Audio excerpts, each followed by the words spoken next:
Serial நடிகர் ஜெயமணி இறந்து போனதுக்கு பிறகு, அவர தேடி அவர் வீட்டுக்கு, அவர் இறந்த மறுநாள் சில மூட்டைகள் வந்து இறங்கியிருக்கு. அத பிரிச்சு பார்த்துட்டு ஒட்டுமொத்த ஃபேமிலியும் பயங்கரமா கண் கலங்கியிருக்காங்க. அதோட விவரத்த தான் இந்த வீடியோல பார்க்க போறோம். சின்ன திரையில மட்டும் இல்லாம, வெள்ளித் திரையிலயும் ஒரு சில படங்கள் நடிச்சு, பல சீரியலுக்கு திரைக்கதை எழுதி ஃபேமஸ் ஆனவர் தான் நடிகர் ஜெயமணி. சிறையடைக்க ஆசை சீரியல்ல இப்ப ரீசென்ட் டைம்ல மலேசியா மாமா அப்படிங்கிற கதாபாத்திரம் நடிச்சு ஃபேமஸ் ஆனாரு. இதுக்கு முன்னாடி பல வருஷங்களா திருமதி செல்வம் அப்படிங்கிற சீரியல்ல பூங்காவனம் அப்படிங்கிற கதாபாத்திரம் நடிச்சு மக்கள்கிட்ட ரீச் ஆனாரு. இன்னொரு பக்கம் மெட்டி ஒலி கல்யாண பரிசுன்னு சொல்லி அவருக்கு வரக்கூடிய எல்லா வாய்ப்புகளையுமே அவர் பயன்படுத்திக்கிட்டாரு. எந்த கேரக்டர் கொடுத்தாலும் அதை கன கச்சிதமா நடிக்கக்கூடியவர் தான் ஜெயமணி.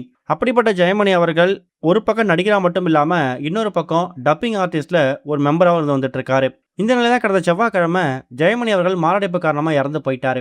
அவர் இறந்து போறதுக்கு 2 நாட்களுக்கு முன்னாடி கூட அவர் ஷூட்டிங் அட்டன் பண்ணியிருக்காரு. வெளியூருக்கு ஈவெண்ட்டுக்கு போயிருக்காரு.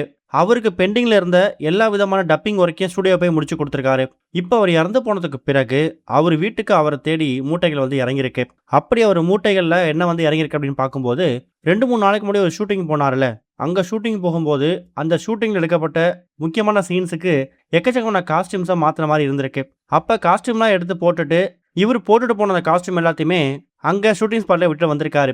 அதுக்கப்புறம் சீரியல் குழுவை சேர்ந்தவங்க இது ஜெயமனோட ட்ரெஸ் அப்படின்னு தெரிஞ்சுக்கிட்டு இப்போ அவர் இறந்து போனதுக்கு அப்புறமா 2 நாட்கள் கழித்து ஷூட்டிங் ஸ்பாட்ல அதே மாதிரி டப்பிங் ஸ்டுடியோல அவர் என்னென்ன பொருட்களை விட்டு வச்சுட்டு போயிருக்காரோ அது எல்லாத்தையும் மொத்தமா பேக் பண்ணி ஒரு மூட்டையில வச்சு அதை எடுத்துட்டு போயிட்டு அவங்க வீட்டில் ஒப்படைச்சிருக்காங்க.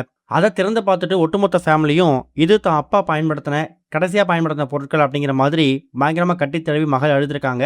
ஜெயமணியோட மனைவியும் இந்த ட்ரெஸ் அவர் ஆசையா எடுத்த ட்ரெஸ், இதை போட்டு தான் எப்போதும் ஷூட்டிங்கு போவாரு, இப்போ அந்த ட்ரெஸ் மட்டும் இருக்கு, அவர் உயிரோட இல்லையே அப்படின்னு நினைச்சு பயங்கரமா எமோஷனா ஃபீல் பண்ணி அழுதுருக்காங்க.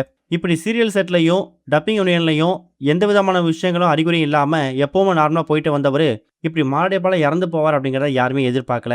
இப்போ அவர் வீட்டுக்கு அவருடைய பொருட்கள் எல்லாமே மூட்டையில வந்து இறங்கினதை பத்தி என்ன நினைக்கிறீங்க அப்படிங்கிற கருத்துக்களை கமெண்ட்ல மென்ஷன் பண்ணுங்க.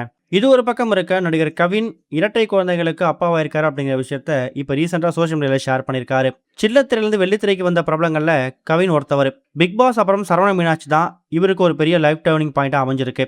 அதுக்கப்புறம் lift, Dada, bloody beggar, star kiss இது மாதிரி படம் நடிச்சிருக்காரு. இப்போ அடுத்ததான் நயன்தாரா கூட ஹாய் படத்தை நடிச்சு வந்துட்டு இருக்காரு. 2023 வருஷம் மோனிகா அப்படின்னு சொல்லக்கூடிய ஒரு பெண்ணை இவர் திருமணம் பண்ணிக்கிட்டாரு. இப்ப திருமணமாகி சரியா ஒரு 3 வருடம் கழித்து இந்த தம்பதிக்கு இரட்டை குழந்தை பிறந்திருக்குதான். அதாவது ஒரு ஆண் குழந்தையும் ஒரு பெண் குழந்தையும் பிறந்திருக்கு அப்படிங்கிற விஷயத்தை தான் கவின் அவர்கள் அவர் சோசியல் பக்கத்தில் ஷேர் பண்ணியிருக்காரு. இப்ப இரட்டை குழந்தைக்கு அப்பா இருக்கக்கூடிய கவினுக்கு ரசிகர்களும் பிரபலங்களும் அவங்க வாழ்த்துக்களை பதிவு பண்ண ஆரம்பிச்சிருக்காங்க.